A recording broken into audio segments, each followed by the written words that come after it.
Devin Williams, Zach Greinke, and Dylan Cease. 3 examples of unique changeup profiles. Devin Williams, we don't have to do much talking there. You can see it with your eyes. Zach Greinke, a lot of vertical carry, but does he have enough velocity differential? And Dylan Cease, well, that's just kind of weird, to be honest. If you want to see the variety in more changeup profiles across the league, be sure to stay tuned for this video. What's up, guys? My name's Chris Fleming. I'm a pitching coordinator here at Driveline Baseball. In this video, we're going to break down off-speed pitches, those being the changeup and the splitter, and talk about their different movement variations across the league. For returning viewers, if you've seen our previous video on pitch types, you know that we kind of dig into the metrics right away. In this video, it's going to be a little bit different. There's a lot of context to shore up because the way we evaluate changeups here at Driveline and the way most analysts evaluate them is based off the context of the fastball rather than the individual pitch profile. So bear with us here for the next 2 to 3 minutes as we go over some of this context just to give you guys a little bit better description of what exactly we're discussing. So why do we look at the changeup with the fastball context rather than the individual profile of the pitch? As an example, pitchers with lower slots will almost always have more depth on their changeup relative to pitchers with higher arm slots. But the outcome of the changeup isn't dependent on that individual pitch profile as much as it is that profile relative to the athlete's fastball. If that was the case, you wouldn't see any over-the-top hurlers really have good changeups, as it's simply too difficult from where they throw their fastball and changeup at that arm slot to generate that side spin or get that depth that the average pitcher does. This visual shows the average changeup profile without fastball context versus with fastball context. An additional metric is also included, that being long-form vertical break, which simply includes the drop that will occur due to the velocity differential. Most of what describes a good changeup will have to do with short-form vertical drop, with velocity differential having an influence in obtaining whiffs at the cost of more balls being hit in the air. Here are a few quick categorical variables we will utilize to bucket the changeup. For vertical break, changeups that have less than 5 inches of depth relative to that pitcher's fastball profile will be considered a copycat changeup. Between 5 to 10 is standard, and anything less than 10 is a dropper.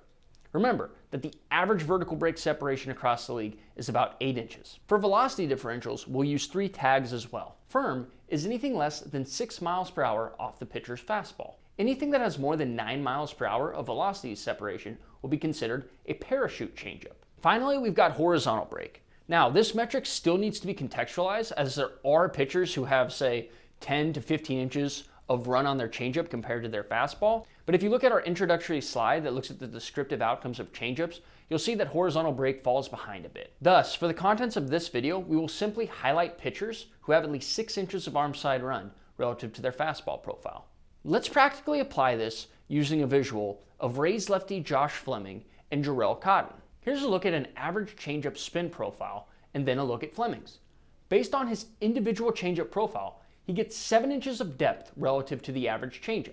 Jharel, on the other hand, gets more carry than a league average changeup. However, because Fleming has a sinker and throws from a relatively low slot, he actually doesn't obtain that much vertical separation from a hitter who is already expecting his fastball ball flight characteristics to be near his changeup. In total, he's getting just 4 inches of vertical separation off that fastball. Cotton, on the other hand, throws from a higher slot with a four-seamer that led the big leagues in induced vertical break in 2021. Despite his changeup looking about league average in a vacuum, he actually gets nearly twice the amount of depth relative to the big league average when we contextualize his pitch to his fastball profile. Overall, we can see the need to contextualize all off-speed pitches to fastball profiles, as Cotton's Stuff Plus is a near 70-point superior to Fleming's, despite having 9 inches of additional carry on his changeup. Next up, we will once again discuss seam-shifted wake or non-Magnus movement on the changeup. Some changeups are what we call turnover changeups. These pitches are where the pitcher pronates or gets inside of the ball at release and manipulates the pitch's spin direction, that being the inferred spin direction, relative to their fastball profile. This is the changeup that is probably more commonly taught. However, there are also a lot of changeups that have a hint of gyrospin on them and will actually have similar inferred spin directions to the pitcher's fastball, but after release, they'll put that gyrospin on the ball and they'll create some seam-shifted wake movement, and that's how that pitcher is going to create their drop. Zach Greinke is the best example of this at the big league level, as he throws the pitch extremely hard for a changeup and gets excellent arm side run and drop after release due to this non-Magnus movement. This is also common on splitters, with Shohei Ohtani and Nathan Eovaldi being examples of pitchers who gain a ton of drop following the release of their splitter. Again, the seam-shifted wake thing has enough content to be its own video and then some. For the time being, just know that it's a method that some pitchers utilize to create depth on their changeup. Not every pitcher is actually pronating and getting to the inside of the ball to create a changeup. Some of them simply cut it at release, and they'll see that ball sort of dive or drop, fade to the arm side following that. The biggest thing you can note as a coach is whether or not an athlete is a good fit for a pronation changeup or a seam-shifted wake changeup, which will typically be dependent on their natural spin efficiency on their fastball. With all that aside now, let's get into the meat and potatoes of this video and start looking at the changeup variations across the league. To begin, we've got the standard changeup. About 40% of big league changeups have between 5 to 10 inches of depth relative to that pitcher's average fastball profile. We will again provide a few examples to showcase some of the variety of these pitches across the league. Marco Gonzalez, Michael Wacha, and Jose Barrios are examples of pitchers with this standard changeup profile. One thing to note is that sinker ballers end up getting penalized quite heavily, whereas high ride and high arm slot pitchers will see their changeups be on a more even level playing field. Looking more specifically at velocity separation, we see that 9% of standard changeups were also thrown within 6 miles per hour of that pitcher's fastball. These pitches project to lower run values more through obtaining contact on the ground rather than whiffs. In between that, the 6 to 9 mile per hour group is the most common changeup in the entire league, with average depth and average velocity separation. Makes sense. Finally, we've got the parachute changeup. These are changeups with at least 9 miles per hour of velocity separation off the pitcher's fastball. These pitches tend to take on a more whiff-inducing identity rather than inducing contact on the ground. Next up, we've got the Copycat Changeups, which are off-speed offerings that movement-wise don't differentiate much from the pitcher's average fastball. Nonetheless, we will show a few outliers here.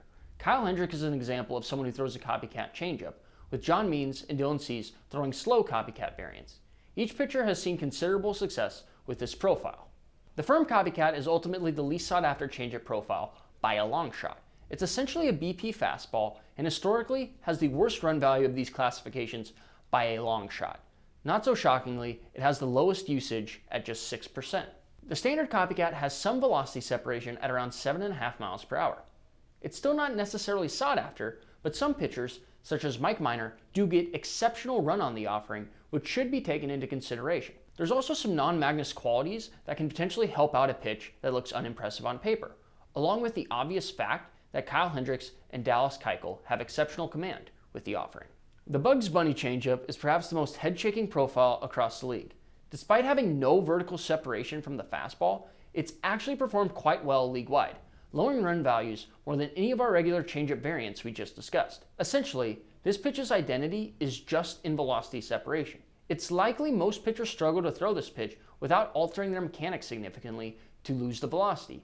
Finally, we're on to the most sought-after off-speed profile, the dropper, which makes up 33% of changeup profiles. Examples of this are Hector Neris's splitter, Devin Williams' airbender, and well-known two-pitch starter Kevin Gausman. When you get into this bucket, there doesn't appear to be a massive gain or loss to how much velocity separation you have on the pitch. Again, it will just change whether or not that run value is lowered through ground ball contact or swings and misses. The firm dropper typically is combined with decent carry on the fastball and heavy four-seam usage. Zach Greinke and Felix Hernandez are poster boys for this pitch profile, as they each combine for ground ball rates well over 60% over the years with this firm dropping changeup. Commonly, these pitches get pretty decent arm side run as well. Droppers are the most common dropper variant at 15% usage league-wide.